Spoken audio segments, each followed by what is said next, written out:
जय श्री ओम नमः सिद्धेभ्यः। जय श्री महावीराय नमः। जय श्री परम्पराचार्य गुरुवे नमः।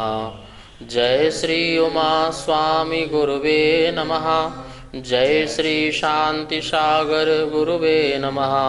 जय श्री विद्यानंद गुरुवे नमः। मोक्ष मार्गस्य नेतारं भेतारं कर्म भूभृतां ज्ञातारं विश्वतत्त्वानां वन्दे तद्गुणलब्धये। मंगलं भगवान् वीरो मंगलं गौतमो गणी मंगलं कुंदकुंदार्यो चैन धर्मोस्तु मंगलम्। तत्वार्थ सूत्र परम मांगलिक ग्रंथ है। आचार्य कुंद के शिष्य पट्ट शिष्य आचार्य उमा स्वामी द्वारा यह विक्रम की प्रथम शताब्दी में लिखा गया। सूत्रात्मक शैली है, संस्कृत भाषा है, 10 अध्यायों में विभाजित है, 7 तत्वों का इसमें वर्णन है। हम सभी लोग दूसरा अध्याय पढ़ रहे थे जिसमें जीव के असाधारण 5 भाव पढ़े, उसका पहचान उपयोगो लक्षणम सूत्र पढ़ा और जीव के भेद प्रभेदों का वर्णन यहाँ पर चल रहा है। हम सब ने देखा कि जीव संसारी और मुक्त होते हैं। संसारी में भी मन सहित और मन रहित और भी प्रकार से त्रस और स्थावर के भेद से 2 प्रकार से जीव के भेद पड़े। आज हम सब लोग इसके आगे जो स्थावर के भेद और त्रस के भेद कौन कौन से होते हैं उसको सूत्रों के माध्यम से पढ़ेंगे, सूत्रों का उच्चारण करेंगे। 13वां नंबर सूत्र है। आप सब लोग अपनी जिनवाणी में निकाल लेंगे। एक बार हम बोलेंगे और दोबारा सभी पर आप लोग। पृथिव्यप तेजो वायु वनस्पतयः स्थावरः। पृथिव्यप तेजो वायु वनस्पतयः स्थावरः। इस प्रकार से उच्चारण हुआ। अब इसको बोर्ड के माध्यम से इसका उच्चारण और संधि विच्छेद करके इसका अर्थ समझते हैं। दूसरे अध्याय का 13वां नंबर सूत्र है। पृथ्वी पा में री है। पृथिव्यप तेजो वायु वनस्पतयः स्थावरः। यहाँ बहुवचन है, इस बात का ध्यान रखेंगे। पृथिव्यप तेजो वायु वनस्पतयः स्थावरः। इसकी संधि करते हैं, या का ई हो जाएगा तो पृथ्वी पृथ्वी बन जाएगा। इससे निकलेगा अप, तो ये हो गया अप। ठीक है, पृथ्वी अप। ये तेजस शब्द है। मूल शब्द में क्या है? तेजस। तो यहाँ पर तेजस सा का विसर्ग होके ओ बन गया था, तेजस। फिर वायु वनस्पति का बहुवचन में वनस्पतिहा, क्योंकि ये समस्त पद हो गया ना, तो इसलिए वनस्पतिहा।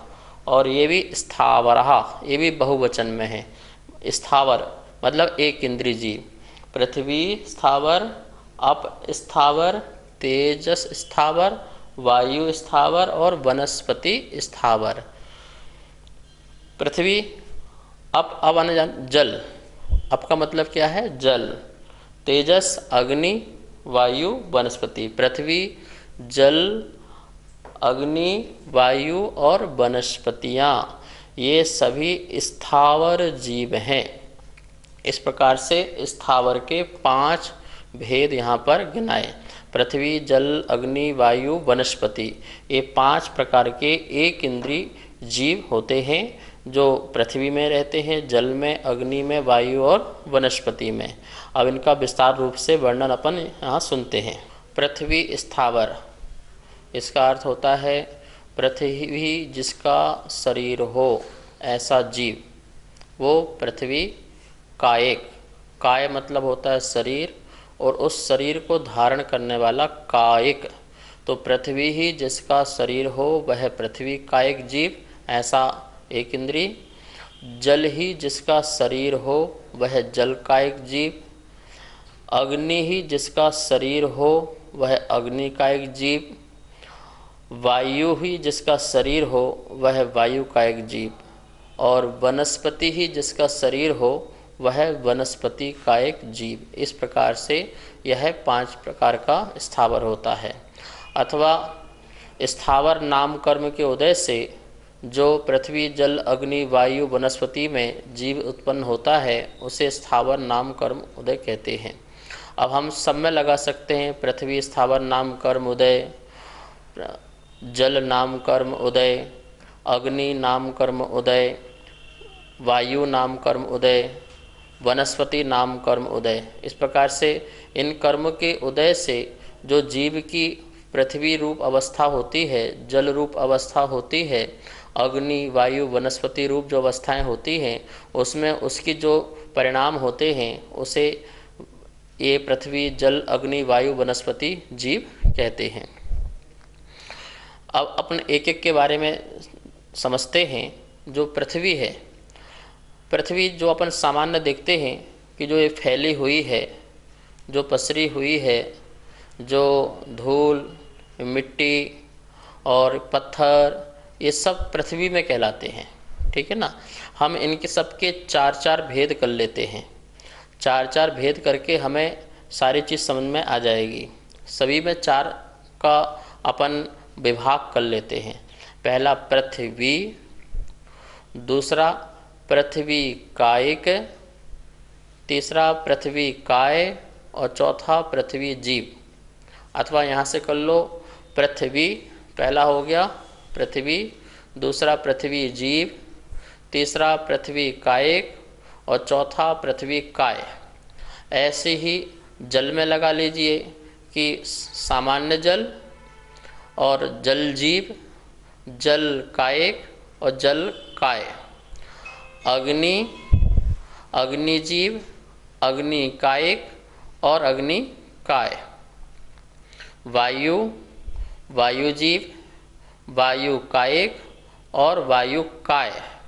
इसी प्रकार से वनस्पति, वनस्पति जीव, वनस्पति कायिक और वनस्पति काय। अब इनका अर्थ क्या होता है, एक का अर्थ समझ में आ जाएगा तो सबका अर्थ समझ में आ जाएगा। पृथ्वी एक सामान्य पृथ्वी है जो हम देखते हैं संसार में, जो ये पहाड़ हैं, पत्थर हैं, इन सबको अपन, धूल है, मिट्टी है, इन सबको अपन अभी सामान्य से पृथ्वी कह देते हैं। ठीक है ना, ये पृथ्वी है। ठीक है। पृथ्वी जीव किसे कहते हैं, जो अभी पृथ्वी में पैदा तो नहीं हुआ है, एक गति से दूसरी गति में आ रहा है, जैसे कि किसी अन्य गति में है और पृथ्वी में पैदा होने के लिए आ रहा है। तो जो बीच की जो अवस्था है, विग्रह गति उसे कहते हैं। कौन सी गति कहते हैं, जैसे अपन मान लो मनुष्य हैं और अपन मनुष्य मरण करके देव पर्याय में जन्म लें, तो मनुष्य से देव पर्याय के जो बीच का जो रास्ता है उसे बोलते हैं विग्रह गति।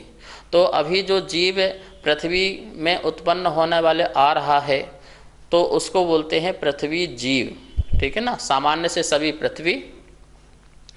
और पृथ्वी जीव जो विग्रह गति में जो जीव है, जन्म लेने आ रहा है, वो पृथ्वी जीव है। और जिसने जन्म ले लिया वो पृथ्वी कायिक है। क्या है, पृथ्वी शरीर, काय मतलब शरीर, पृथ्वी का जो शरीर है मतलब पृथ्वी ही शरीर है, उसमें जिसने जन्म ले लिया वो पृथ्वी कायिक जीव हो गया। कौन सा जीव हो गया, वो पृथ्वी कायिक जीव हो गया। और जब वह जीव उससे निकल जाए, अपनी आयु पूर्ण करके वहाँ से निकल जाए, या किसी भी कारणवश उसकी आयु का क्षय हो जाए, तो जो पिंड रह गया, मात्र मिट्टी रह गई, उसमें कोई जीव नहीं है, वो कहलाएगा पृथ्वी काय। क्या हुआ, पृथ्वी काय, मतलब उसमें अब कोई जीव नहीं है। जैसे अपन घर में पत्थर लगाते हैं, टाइल्स लगाते हैं, ये फर्श में लगाते हैं या प्रतिमा बनाते हैं, ये सब क्या हैं, ये पृथ्वी काय हो गए। अब आपका ये सोना है, चांदी है, जो पत्थर से निकाल लिया गया है एक विधि पूर्वक, अब आपने उसको हार बना लिया, आपने अंगूठी बना लिए, ये सब क्या हो गया, चांदी सोना आदि ये सब क्या हो गया, पृथ्वी काय हो गया। जब तक ये पृथ्वी से संपर्क में था तो वह जीव सहित था, और जब इसको अपन ने वहाँ से निकाल लिया किसी प्रयोग विधि आदि से, पत्थर को छिन्न भिन्न कर दिया, मिट्टी जल गई वहाँ की मिट्टी, तो वो जीव रहित हो जाएगा। अथवा उस मिट्टी से गाड़ियाँ निकल रही हैं तो ऊपर की जो सतह है उसमें जीव नहीं रहेगा, नीचे तो रहेंगे, ऊपर वाले में नहीं रहेंगे। तो इस प्रकार से जो पृथ्वी है, क्या क्या पृथ्वी कहलाती है? जितने भी खनिज पदार्थ हैं वो सब पृथ्वी है, ठीक है ना। क्योंकि जो खनन करके निकाले हुए चीज़ें हैं वो सब पृथ्वी कायिक जीव, पृथ्वी कायिक कहलाते हैं। उसमें पृथ्वी कायिक जीव हैं। जैसे कि अपन रत्न, जितने भी प्रकार के रत्न हैं वो भी क्या हैं? पृथ्वी कायिक हैं। वो जीव सहित होते हैं। जब उनको हम निकाल लेते हैं तो बाद में वो पृथ्वी काय हो जाते हैं। जब तक संपर्क पृथ्वी से वस्तुओं का जुड़ा हुआ है, जैसे पाषाण है, पृथ्वी से लगा हुआ है, पृथ्वी से धंसा हुआ है, तो वह पृथ्वी काय है। जब हम उसको छिन्न भिन्न कर देते हैं यहाँ या वहाँ से निकाल लेते हैं तो उससे जीव रहित होकर के वो पृथ्वी काय बन जाता है, ठीक है ना। ये पहाड़ भी बड़े होते हैं, ये पृथ्वी भी बड़ी होती है, ये पत्थर भी बड़े होते हैं। धीरे धीरे धीरे करते करते करते करते इनका भी शरीर बड़ा होता है। आप देखिए छठम काल के जो अंतिम काल है, तब उस समय बहुत तीव्र वायु चलती है, सब चूर्ण चूर्ण हो जाता है और पृथ्वी समतल हो जाती है भरत एरावत क्षेत्र के आरखंडों में, काल के परिवर्तन में। और फिर ये बढ़ते बढ़ते बढ़ते बढ़ते फिर ये पहाड़ बन जाते हैं, पत्थर बड़े हो जाते हैं। तो इस प्रकार से इसमें ग्रोथ है, लिविंग है। जो जिसमें ग्रोथ है, बढ़ रहे हैं, वो नियम से जीव है, यह उसकी सिद्धि है। क्योंकि उसमें जीव ना हो, आत्मा ना हो तो बड़े नहीं हो सकते हैं। तो इसलिए पृथ्वी में भी क्या है? जीव है। महानुभाव, ये जैन दर्शन ही एक ऐसा दर्शन है जो जीव नहीं दिख रहे हैं लेकिन उसमें भी जीव की स्थिति मानने वाला ये धर्म है। बहुत ही साइंटिफिक और बहुत ही वैज्ञानिक धर्म है। आपको जैसे पता है वनस्पति आदि में तो विज्ञान ने सिद्ध भी कर दिया है कि इसमें जीव होते हैं, तो उन्होंने वनस्पति आदि को सिद्ध किया है। लेकिन पृथ्वी में भी, जल में भी, अग्नि में भी, वायु में भी और वनस्पति, ये पांचों की पांचों क्या हैं? जीव हैं। तो ये हमने चार प्रकार की पृथ्वी समझी। सामान्य पृथ्वी, और जो अभी जीव आ रहा है पृथ्वी में जन्म लेने के लिए उसे पृथ्वी जीव समझा अपन ने। और ये पृथ्वी कायिक जिसने जन्म ले लिया, अब पृथ्वी जिसका शरीर हो गया है, ऐसा शरीर सहित, पृथ्वी शरीर सहित संपन्न जीव पृथ्वी कायिक हो गया। और जो जीव उससे निकल गया है, एक स्कंद रह गया है मात्र, तो उसे हम कहेंगे पृथ्वी काय। महानुभाव, जितनी हमको पृथ्वी दिख रही है, असंख्यात असंख्यात जीव हैं इसमें, असंख्यात असंख्यात जीव हैं। और असंख्यात असंख्यात के भी असंख्यात असंख्यात भेद होते हैं। थोड़ा सा भी मिट्टी यदि है, यदि हम वहाँ खनन करते हैं, उसको नष्ट करते हैं, तो उसमें भी असंख्यात जीवों की हानि होती है। आप ये न समझें कि हमारे तो इतनी मिट्टी निकाल ली, हमने मकान बनाया, तो उसमें असंख्यात जीवों की हिंसा होती है। हम फावड़े से, गैती से मिट्टी को खोदते हैं, उसमें भी असंख्यात जीवों की हिंसा होती है। तो हमें व्यर्थ में ही किसी प्रकार का ऐसा कार्य नहीं करना चाहिए। ठीक है, श्रावक जीवन में आजीविका चलाने के लिए कार्य करने पड़ते हैं, लेकिन जो लोग व्यर्थ में ही मिट्टी को खोदते रहते हैं, नुकसान पहुंचाते रहते हैं, तो उसमें बहुत सारे जीवों की हिंसा होती है। जब हम गौमटसर आदि पढ़ेंगे तो उसमें बहुत 36 प्रकार की पृथ्वियाँ बताई जाएंगी। वो सब के सब पृथ्वी कायिक होते हैं। जो ये चंद्रमा है, जो ये सूर्य है, ये भी क्या है? ये पृथ्वी कायिक हैं। जो भोग भूमियों के जो कल्प वृक्ष हैं, वो कल्प वृक्ष भी पृथ्वी कायिक होते हैं। इस प्रकार से इसका बहुत विस्तार से वर्णन है। आप लोग आगम से इसको और अच्छे से पढ़ सकते हैं। नमस्ते महाराज जी, मेरा प्रश्न ये है कि जो मंदिर में प्रतिमा विराजमान होती है वो जीव सहित होती है या जीव बिना होती है? मंदिर जी में जो भी प्रतिमाएं होती हैं, रत्न प्रतिमा, सोने की प्रतिमा, चांदी की प्रतिमा, पाषाण की प्रतिमाएं, ये सभी जो प्रतिमाएं होती हैं ये पृथ्वी काय होती हैं, पृथ्वी कायिक नहीं होती हैं, जीव रहित होती है। ठीक है ना। अब अपने यहाँ पर जो गोमटेश बाहुबली की जो प्रतिमा है, वो प्रतिमा कैसी है? वो पृथ्वी कायिक है, वो जीवंत प्रतिमा है, क्योंकि वो पहाड़ से लगी हुई है। वो उसको अलग से विराजमान नहीं किया कि पत्थर से निकाल करके फिर मूर्ति बनाई हो, फिर रखी हो, फिर तो पृथ्वी काय हो जाती। लेकिन जो पहाड़ से टच है, पहाड़ में ही है, पहाड़ में ही है, तो वो पृथ्वी काय है। लेकिन इसलिए वो जीवंत प्रतिमा लगती है, ऐसे लगते हैं साक्षात बाहुबली खड़े हों। लेकिन जो मंदिरों में प्रतिमाएं विराजमान करते हैं उनको हम खदान से पत्थर को निकालते हैं और पत्थर को निकाल करके फिर उसमें प्रतिमा बनाते हैं, फिर विराजमान करते हैं, तो वो जीव रहित हो जाती है। और जीव रहित होकर के वो क्या हो जाएगा, पृथ्वी काय हो जाती है। जो भी रत्न की प्रतिमाएं हों, जो आप रत्न भी पहनते हो, ये सब पृथ्वी काय हैं। जो पृथ्वी से जो अनटच हो गए, जो जिनने वहाँ से अपन ने छिन्न भिन्न कर दिया या अलग हो गए, वो सभी के सभी पृथ्वी काय हो जाते हैं, उनमें कोई जीव अब नहीं होता है। इस प्रकार से वो जीव रहित होते हैं और उसमें हम भगवान की प्राण प्रतिष्ठा करके भगवान को स्थापित करते हैं और कल्पना करके ऐसे ही भगवान थे उस स्वरूप को हम दर्शन करते हैं और साक्षात भगवान जो थे उनका हम दर्शन करते हैं इस प्रतिमा आदि के माध्यम से। इस प्रकार से पृथ्वी स्थावर को अपन ने समझा। अब जल स्थावर जीव को समझते हैं। जल ही जिसका शरीर हो वह जल कायिक जीव कहलाता है। हम देखते हैं जो ये जल है, कुएं का जल हो, नदी का जल हो, समुद्र का जल हो, ओस का जल हो, बूंद का जल हो या बर्फ हो, ये सभी के सभी जो हैं ये जल की श्रेणी में हैं। और ये सभी जो हैं कैसे हैं, जीव सहित चीज़ें हैं। ठीक है ना। अब अपन इसमें भी अपन 4 प्रकार के विभाग कर लेते हैं, जल, जल जीव, जल कायिक और जल काय। सामान्य से सभी जल हैं। ठीक है। अपन को जब किसी को बोलना भी ये भी जल है, ये भी जल है, ये भी जल है, सामान्य से सब जल हैं। ठीक। जल जीव, जो जीव जल में पैदा होने आ रहा है, अभी रास्ते में है, वो जो जीव है उसको हम बोलते हैं जल जीव। कौन सा जीव बोलते हैं उसको, जल जीव।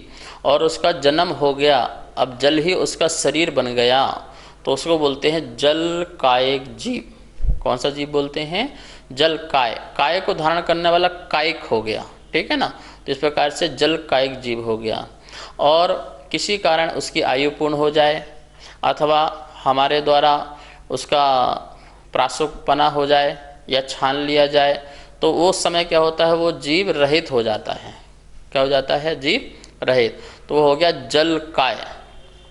इस प्रकार से ये 4 प्रकार से जल की व्यवस्थाएं हैं। महानुभाव, हम जो पानी को छानते हैं, पानी को छान लेते हैं, जो छन्ना होता है वो छन्ना ऐसा होना चाहिए जिससे जीव जो हैं, त्रस जीव जो हैं रुक जाएं, ऐसा मोटा गहरा छन्ना होना चाहिए। उससे हमने जल छाना और छाना तो 48 मिनट तक उसमें कोई त्रस जीव तो अभी पड़ेंगे नहीं। ठीक है ना। और जो सूक्ष्म जीव हैं उनको तो हम छान नहीं सकते हैं, लेकिन फिर भी जो बादर जीव हैं वो बादर जीव उसमें छन जाते हैं। हम उसे जल रहित, जीव रहित जल मानते हैं। तो वो 48 मिनट की मर्यादा वाला होता है। यदि हम उसमें उसका रूप, रस, गंध, वर्ण चेंज कर दें, जैसे हम उसमें नमक भी डाल दें, हल्दी डाल दें, केसर डाल दें, या आप अपने घर में पानी छान करके सर्फ भी डाल दिया आपने, ठीक है ना, कुछ भी चीज़ डाल दी जिसका उसका रूप, उसका रस, उसका गंध, उसका वर्ण थोड़ा चेंज हो गया, तो उसकी मर्यादा 6 घंटे की हो जाती है। 6 घंटे तक अब उसमें कोई जीव नहीं पड़ेंगे। यदि हमने उसको अग्नि के माध्यम से हल्का गर्म कर लिया, कुनकुना गर्म कर लिया, तो वह 12 घंटे की मर्यादा हो जाती है। 12 घंटे तक फिर उसमें कोई जीव नहीं पड़ सकते हैं। उस पानी को आप 12 घंटे में कभी भी उपयोग कर सकते हैं, पीने में, नहाने धोने आदि किसी भी कार्य में।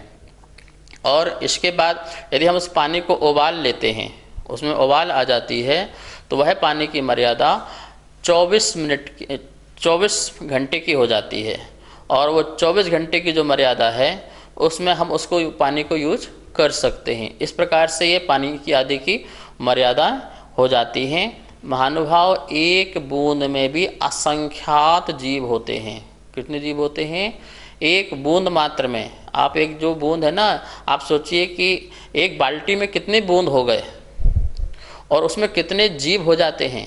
तो हमें पानी कम से कम यूज करना चाहिए, क्योंकि इस पानी से कितने जीवों की हिंसा होती है। हमें बहुत कम, आप देखते हो मुनिराज नहाते नहीं हैं, ठीक है ना, क्यों? क्योंकि इसमें असंख्यात जीवों की हिंसा हो। एक कमंडल छोटा सा रखते हैं, उसी एक कमंडल के पानी को सुबह भी शाम को भी 24 घंटे चला लेते हैं, ठीक है ना। तो बहुत कम पानी यूज करते हैं क्योंकि उसमें असंख्यात जीवों की हिंसा होती है। तो जीवन निर्वाह करने के लिए जितना उपयोग हो उतना तो करो, लेकिन जितना नहीं है उससे ज़्यादा हमें नहीं करना चाहिए। हम व्यर्थ ही रोज़ गाड़ियाँ धोते हैं, पूरा मकान धोते हैं, सड़क धोने लग जाते हैं। एक बाल्टी से नहाया जा सकता है, 10-10 बाल्टियों से नहाते हैं। फव्वारे के नीचे बैठ जाते हैं, घंटों घंटों नहाते रहते हैं, टब में बैठ जाते हैं, नदियों में नहाते हैं, तालाब में नहाते हैं, सरोवर में नहाते हैं। ये सब क्या है? इससे बहुत ज़्यादा जीवों की हिंसा होती है। तो हमें ऐसे व्यर्थ के काम नहीं करना चाहिए जिससे क्या बोलते कि इस प्रकार से हमें जीवों का नुकसान पहुँचे। तो कुएं का पानी, नदी का पानी, सरिता का पानी, सरोवर का पानी, ओश का पानी और ये बर्फ़ है, ये सारे के सारे जो हैं ये अनछने होते हैं और इसमें असंख्यात जीव होते हैं। इसलिए हमें जब भी यूज करना हो, उपयोग करना हो, छान कर ही उपयोग करना चाहिए। नमोस्तु आचार्य जी, मेरा प्रश्न यह है कि मुनिराज जंगल में रहते हैं तो उनको जल की आवश्यकता पड़ेगी, तो वो जल पूर्ति कैसे करेंगे? मुनिराज लोग जंगल में विचरण करते हैं, प्रासुक भूमि में रहते हैं और जल भी प्रासुक ही ग्रहण करेंगे। तो जब मुनिराज को आवश्यकता पड़ती है तो वहाँ कोई श्रावक तो होगा नहीं जो कमंडल में जल आदि भर दे और मुनिराज उसका उपयोग कर लें। तो आचार्यों ने कहा है कि जब बहुत तेज़ धूप पड़ रही हो तो उस समय जो नदी का या सरोवर का पानी जो है गर्म हो जाता है ऊपर की सतह का, उस पानी को लेकर के मुनिराज जो है उपयोग करके वहीं कमंडल खाली कर देते हैं और सुखा देते हैं कमंडल को। इसी प्रकार कोई झरना हो तो पानी ऊपर से गिर रहा हो, जहाँ पर पत्थर से आके पानी टकरा रहा हो, वो जहाँ टकरा रहा हो वहाँ से पानी को भर करके उपयोग करके वह उसको यूज कर लेते हैं और प्रायश्चित भी ले लेते हैं। तो पत्थर से टकरा जाने से वह जो एक इंद्रिय जीव रहित हो जाता है, तो वह उनके लिए 48 मिनट उसको यूज कर सकते हैं। ऐसी सूर्य के प्रताप से नदी का पानी, सरोवर पानी जब ऊपर की सतह का गर्म हो जाता है तो उस पानी को भी लेकर के 48 मिनट तक उसका उपयोग कर सकते हैं। इस प्रकार मुनिराज जंगल में भी अपनी चर्या का निर्दोष पूर्व पालन करते हैं। जैन धर्म में श्रावक जल को छानकर ही उपयोग करता है। कहते हैं दिन में खाना, देव दर्शन और छान के पानी पीना, ये जैनत्व की पहचान है। यदि हम जैन हैं तो हमें दिन में भोजन करना चाहिए और जल को छान के पीना और या उपयोग करना चाहिए और देव दर्शन प्रतिदिन नियम से करना चाहिए। जल को कैसे छाने? अब आज तो नल के पानी आते हैं, नल में आते हैं, किसी के यहाँ बोरिंग है, कुएं आदि भी नहीं हैं। तो क्या कोई व्रती कुएं आदि ना हो तो व्रती नहीं बन सकता है क्या? ऐसी बात नहीं है। व्रती भी कुएं आदि ना हो तब भी व्रती बन सकता है। आपके यहाँ बोरिंग हो तो बोरिंग का पानी उपयोग कर सकते हैं। शास्त्रों में कहा है भूमिगतम शुचिर तोयम, जो भूमिगत जो पानी है वो शुचि है, वो पवित्र है, आप उसका पानी भी ले सकते हैं।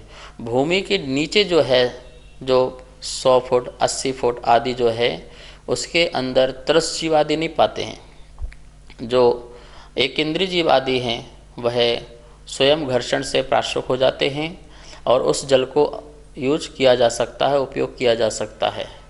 अथवा उसका जो छना हुआ पानी है, जो हमने अनछना पानी है छानने के बाद, वह वहाँ पर ही उसी पाइप में डाल दिया जाए, अथवा जहाँ पर जल हो वहाँ पर अपन डाल सकते हैं। इस प्रकार से हम ऐसा प्रमादी न बन जाएं कि हमारा तो पानी नहीं हो पाएगा तो हम प्रतिमा नहीं लेंगे, तो हम प्रति नहीं बन पाएंगे, हम संयम धारण नहीं कर पाएंगे। ये बात सही नहीं है। कोई कुएं का पानी लेगा तो वह महाव्रती होगा, वह पंचम चौथे काल का साधु होगा या व्रती होगा, ऐसी बात नहीं है। ठीक है ना। जो ये बात मिथ्या प्रचार करते हैं वो सही नहीं है। हमारा द्रव्य क्षेत्र काल भाव देख करके हमें अपने व्रतों का पालन करना है और अपनी चर्या का पालन करना है, अपने संयम को धारण करना है। ऐसा प्रमाद होकर के कहीं एक दो बात को लेकर के हम कहीं अपने व्रतों से, महाव्रतों से अलग ना हो जाएं। इस प्रकार से ध्यान हमको सबको इस बात का रखना चाहिए और जल जितना हम बचा सकें उतना हमको ज़रूर बचाना चाहिए। जेके जैन दिल्ली, आपकी शंका है निगोज से निकल करके जीव क्रम से विकास करते हुए 1 इंद्रिय, 2 इंद्रिय, 3 इंद्रिय, 4 इंद्रिय, 5 इंद्रिय में जन्म लेता है या अक्रम से कहीं भी जन्म ले सकता है। देखिए, नित्य निगोज से जो जीव हैं वह वहाँ से निकल करके किसी भी पर्याय में जा सकते हैं, मनुष्य और त्रियंच की, क्योंकि देव और नारकी में तो कोई जीव जा नहीं सकता, लेकिन मनुष्य और त्रियंच में वो किसी की पर्याय में जा सकते हैं। जैसा कि आगम में मिलता है, भरत चक्रवर्ती के जो 923 पुत्र थे वो सीधे निगोज से निकल करके मनुष्य बने, मुनि बने और फिर वह उसी भाव से मोक्ष को प्राप्त भी किए। ऐसा ही जीव का कभी कभी होनहार और भवितव्यता दिखाई देती है। वह चाहे तो वह क्रम से भी आ सकता है जीव, और चाहे तो वह अक्रम से किसी भी पर्याय में, मतलब 1 इंद्रिय का जल भी बन सकता है और वनस्पति भी बन सकता है, या 2 इंद्रिय आदमी जा सकता है, या 5 इंद्रिय त्रियंच या मनुष्य भी बन सकता है। ऐसा आगम में है व्यवस्था। देश प्रति सुरेश गांधी, हिम्मतनगर, आपने प्रश्न किया है सूतक पातक जो है कब लगता है और कितने कितने समय तक का लगता है। जनवाणी में सब बातें लिखी हुई हैं, जन्म का और मरण का। जन्म का जो होता है वह सूतक कहलाता है और जो मरण का होता है वह पातक कहलाता है। अब कितनी पीढ़ी का कितना कितना लगता है तो आप जनवाणी उठा करके उसमें देख लीजिए कि 1 पीढ़ी का कितना, 2 पीढ़ी का कितना, 3 पीढ़ी का कितना, इस प्रकार का उसमें वर्णन लिखा हुआ है। ममता जैन, मॉडल टाउन, आपकी शंका आई है कि तत्वार सूत का पढ़ने का समय क्या है। देखिए, सामायिक काल को छोड़ करके जो संधि काल होती हैं, जहाँ पर सूर्य का मिलन होता है समय से बीच में, जैसे कि उदय काल और अस्त काल का जो बीच का समय होता है वो संधि काल कहते हैं। इस प्रकार मध्याह्न काल में रात के और सुबह के सूर्योदय और शाम के सूर्य अस्त, ये 4 संधि काल होती हैं। इन संधि काल में सूत्र ग्रंथ या सूक्ष्म ग्रंथों का अध्ययन न करें, अथवा कोई उल्कापात हो रहा हो, कोई भूखा मारा हो, कोई ज्वालामुखी फूट रहा हो, अथवा कोई भी भूचाल मच रहा हो, उस काल में सूक्ष्म ग्रंथ का अध्ययन न करें, क्योंकि अर्थ का अनर्थ हो सकता है मन में विकृति आने के कारण। अन्य कालों में स्वाध्याय तत्वार सूत्र का किया जा सकता है और आप पढ़ सकते हैं, अध्ययन कर सकते हैं। अब हम सब लोग जनवाणी स्तुति करते हैं। जावाणी के ज्ञान से सुजे लोकालो, शोवाणी मस्तक धरो सदा देत हो धो। हे जनवाणी भारती तो हे जपो दिन रेन, जो तेरा सरना धरे सो पावे सुख चैन। सभी को बहुत बहुत मंगल आशीर्वाद।